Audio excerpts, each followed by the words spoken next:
Welcome to video lecture series on signals and systems. Today's topic of discussion is classification of signals. In previous we saw different operations on basic signals, and also we saw the elementary signals. Okay, so today we will see different classes of signals. As you can see here, it is the list of some classification of the signals. It starts with the continuous time and discrete time signals. Second, it is deterministic and random signals, or you can say non-deterministic signals. Third, it is periodic and aperiodic signal. Fourth, even and odd signal, they also called as symmetric and asymmetric signals.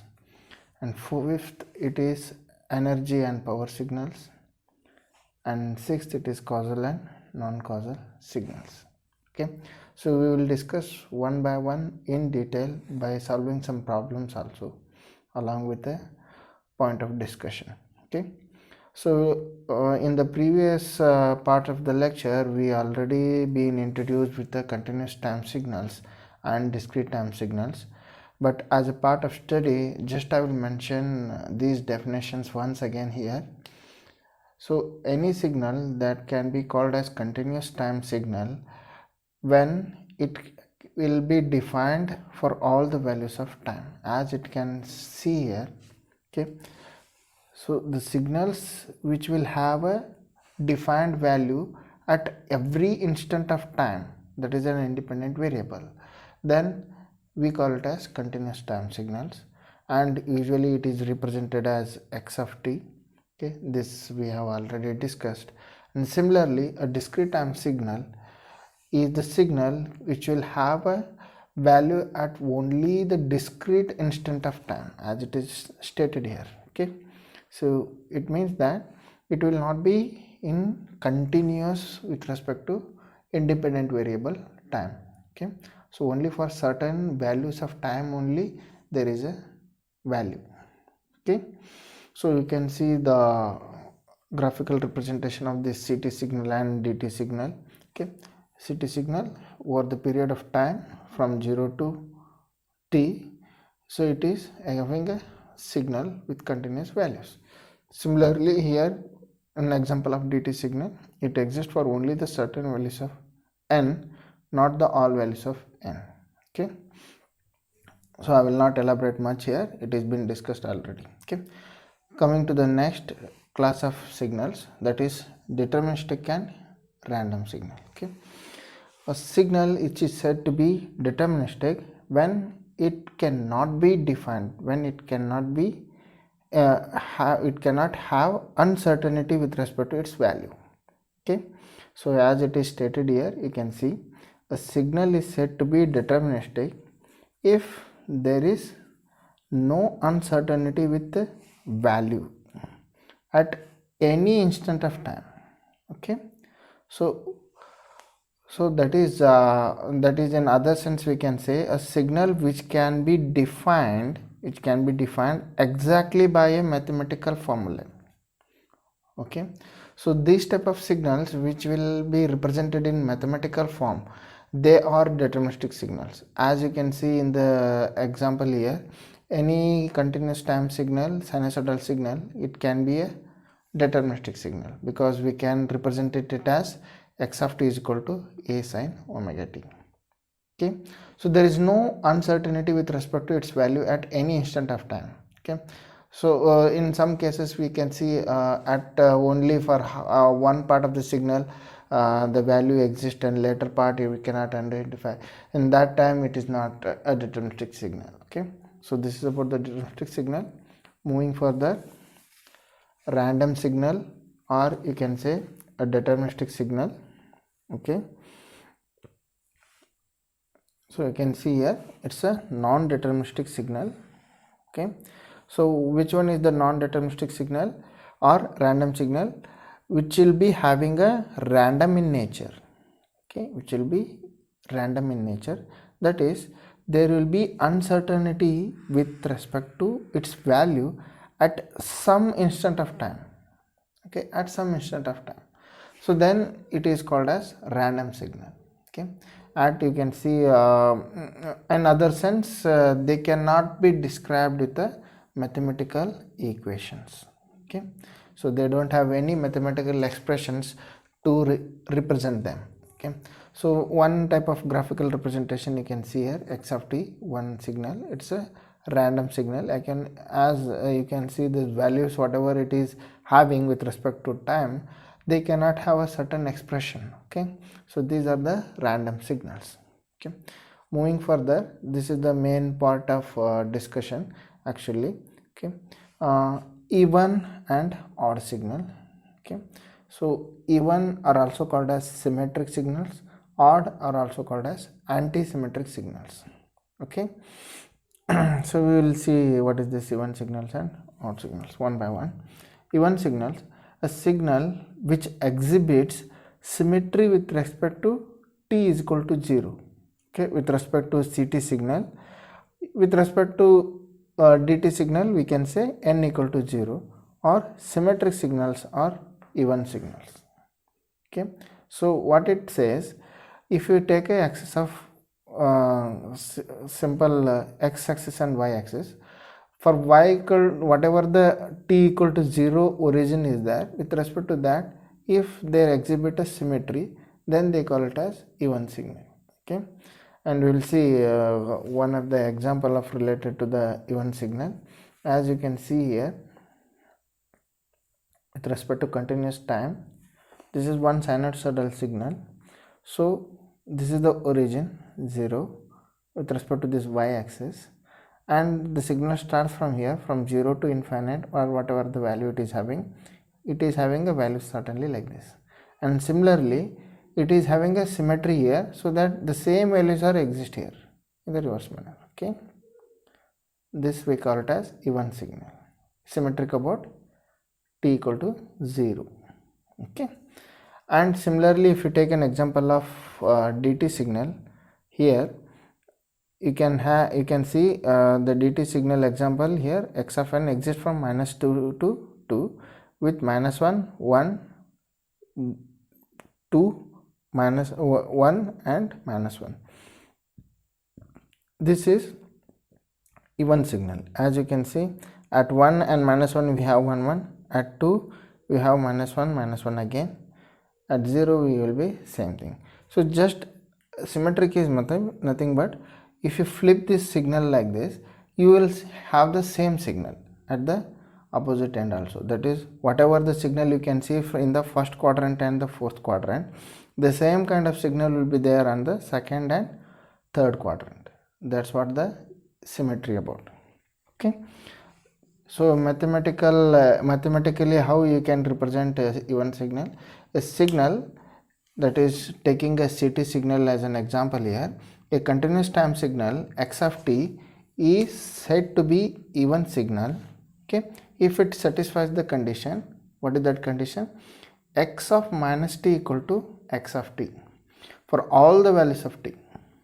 Okay, so if this satisfies this condition, then we can say the signal, continuous time signal x of t is the even signal. Okay, similarly we can relate this one for the discrete time signal also. A DT signal x of n is said to be even signal if it satisfies the condition x of minus n equal to x of n for all the values of n. Okay, so this is about the definition and mathematical representation of the even signal. Okay, and graphical representation of continuous time even signal and discrete time even signal. Okay, so we will take odd signal definition, and then we will see the graphical representation of that also. Okay, so odd signals are also called as anti-symmetric signals. Okay, so a continuous time signal x of t is said to be odd signal if it satisfies the condition x of minus t equal to minus x of t for all the values of t. Please understand this one. Okay, so time reversal of the signal is negated here. Okay, minus x of t for all the values of t, then it is anti-symmetry. Okay, so you can in other sense related to the quadrant, whatever you can get it in the first quadrant, that will be represented in the third quadrant, and whatever we have in the fourth quadrant, that will be represented in the second quadrant. Then it is called as antisymmetric. Okay, so this is about the odd signal, and the antisymmetric manner is that only, like antisymmetric towards the t equal to 0 or n equal to 0 relative to the continuous time signal and discrete time signal. Okay, similarly for discrete time signal, x of n is said to be odd signal if it satisfies the condition, this one. What is that? X of minus n equal to minus x of n for all the values of n. Okay, so this is about the definitions of even signal and odd signal, and the graphical representation of the odd signal also you can see here. As you can see, from 0 continuous time signal, it is started like this and it goes something like this, and relatively whatever the values it is having in the fourth quadrant, that will be replicated in the second quadrant here. So you can see that, and whatever the values it is having at the first quadrant will be replicated in the third quadrant. So this is antisymmetric nature, then it is odd signal. Okay, similarly we will take an example of this odd signal in the discrete time signal. यहाँ पे भी वही हो रहा है. So 1 minus 1 2, this is the signal, and यहाँ पे क्या होगा वो minus 1 1 minus 2, same thing. Okay, this is odd signal. Okay, so further, any signal, by taking an example of continuous time x of t, can be represented by its even and odd component. Okay, so please understand this statement. Any signal x of t can be expressed in terms of its even part and odd part. Okay, how it is can be represented, you can see here, x of t equal to its even part plus odd part. Please note this one, very important expression. X of t can be represented as it's an addition of its even part and odd part. Okay, so where x of e of t, x suffix e of t is the even component of the signal, and x o of t is nothing but odd component of the signal. Okay, for this equation 1, just replace the t by minus t terms in the equation 1. So what we will have, x of t के बदले minus t आएगा यहाँ पे, equal to x of e of minus t plus x of o t के बदले यहाँ पे minus t आएगा. Okay, so according to the definition of even signal and odd signal, what it will be, even is nothing but x of t equal to x of minus t, right? So instead of this x of minus t, I can directly write x of et, same thing. Okay, then what about odd definition, x of minus t equal to minus x of t, right? तो यहाँ पे odd part of the signal can be represented as minus of x of ot, right? Please understand this definition. This is the equation number 2. This is x of minus t term and this is x of t term. Okay, there is a change here. Okay, so now add them, add equation 1 and 2. What we will get, on the left hand side we will get x of t plus x of minus t, which is equal to 2x of e t. Okay, x e of t. So that is addition of even terms. So from this we can generate what is my even part of the signal, that is even part of the signal x e of t equal to half of x of t plus x of minus t. This is equation number 3. Okay, similarly we can subtract the equation 2 from 1. Okay, so what we will get, that is x of t minus x of minus t equal to 2xo of t. Okay, so with respect to this we can get the odd part of the signal, that is xo of t equal to half of x of t minus x of minus t. This is equation number 4. These are the even part of the signal and odd part of the signal with respect to in representing the x of t. Okay, very important relations. Okay, and similarly we can do it for the discrete time signal, that is even and odd part of the signal x of n can be identified as, obtained as x e of n equal to half x of n plus x of minus n. Similarly, odd part of the discrete time signal x of n can be identified as xo of n equal to half x of n minus x of minus n. Okay, so this is about the relation between even part and odd part of the signal and how it can be represented using the original signal. Okay, so these formulas are very important. We will solve some of the problems related to them. Okay, taking an example here, one problem on even and odd signals. Okay, so the question is, the problem here, it is been asked to find the even and odd component of the signal. What is that signal? X of t is given as cos t plus sin t plus cos t sin t. Okay, this is the problem given. Okay, so how to find the solution for this? Here given x of t is equal to cos t plus sin t plus cos t sin t. Okay, so whenever it is being given asked like this, what is the first thing we need to do? We need to find out the what is the reversal of it, that is x of minus t क्या होगा? X of minus t is nothing but replacing all the t term by minus t term in the given problem. Okay, so we will do that. X of minus t equal to, that is t के बदले minus t डाला है यहाँ पे, cos t के बदले cos minus t plus sin minus t because it is cos t here plus cos of minus t sin of minus t. Okay, then if you solve this one with respect to this trigonometric equations, okay, please I believe that you have these fundamentals. Okay, so cos of minus t is nothing but cos t, sin of minus t is nothing but minus sin t, that's why it will become minus here, and related to here also there is a sin term, that's why it will get minus here, minus cos t sin t. As you can see here, cos of minus theta is equal to cos theta and sin of minus theta is equal to minus sin theta. उसके हिसाब से यहाँ पे ये substitute किया है. Now your x of minus t will be cos t minus sin t minus cos t sin t.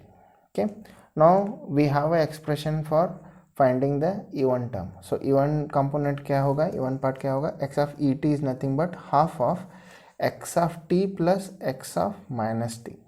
Okay, so we will substitute these values here, half of cos t plus sin t plus cos t sin t, that is the given x of t, plus x of minus t terms are cos t minus sin t minus cos t sin t. Okay, now if you add them, what you will get? Only even term will be cos t. Okay, this is the even term. Similarly, to find out the odd term, we have an expression half of xt minus x of minus t. Okay, so we will substitute these values here only, cos t plus sin t plus cos t sin t, that is the x of t, and now we need to subtract x of minus t terms here, that's why this positive term will get negative here, minus cos t plus sin t because here minus है और यहाँ पे plus cos t sin t.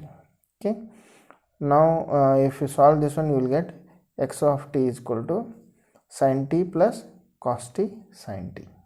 Okay, so please solve some more problems. Okay, thank you.